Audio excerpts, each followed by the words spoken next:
It's a hard fact of history that when Indians are exploited by foreigners, other Indians usually act as the middlemen between the exploiters and the exploited.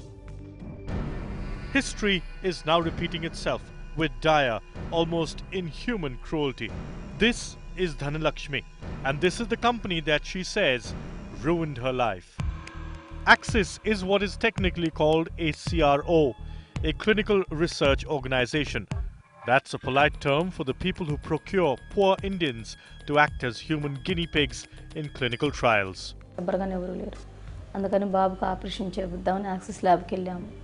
వెళ్ళొచ్చిన నెల 15 రోజులకే ఇంకా ఒంట్లో బాగోలేకపోవడం జరుగుతుంది.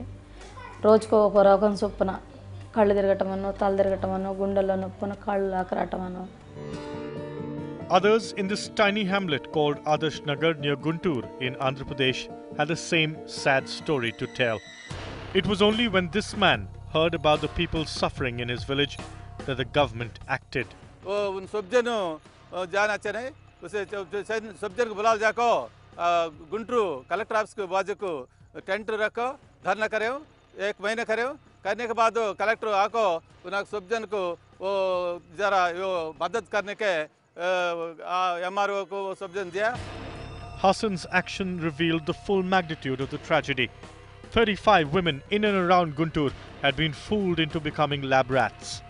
The Drugs Controller General of India, which licenses clinical trials in India, initiated an investigation and cancelled Axis's approval for conducting clinical trials.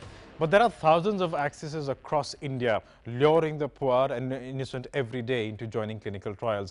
Shockingly, there is no official oversight of their work, no regulation of their activities.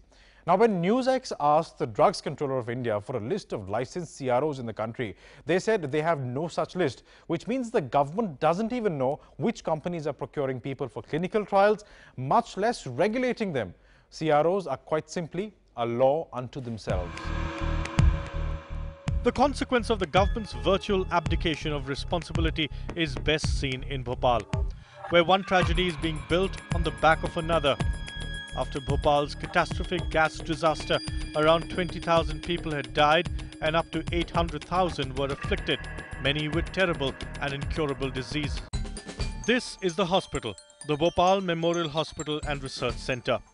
Union Carbide built to help the victims of its gas tragedy, but today it is manufacturing new victims by becoming one of India's largest centres for clinical trials. Reports reveal more than 215 Bhopal gas tragedy survivors were lured into participating in more than 6 clinical trials the Bhopal Memorial Hospital carried out for Theravance, Sanofi and Wyeth. The hospital made more than 10 million rupees from these British, US and French drug companies, and their treatments have since been approved for use in Europe and the United States. But 13 Indians died during the testing of these drugs and no one cared. No autopsies were performed, no investigations, and worse, no compensation paid.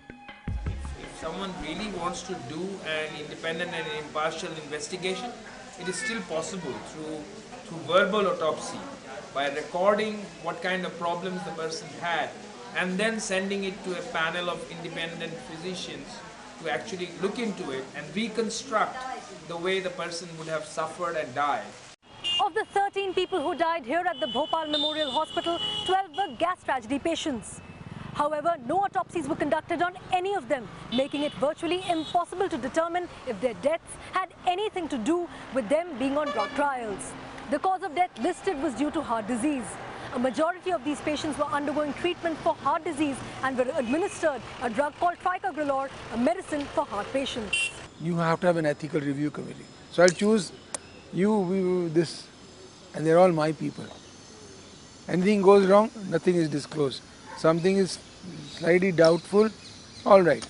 These people give clean chits and you get into the market.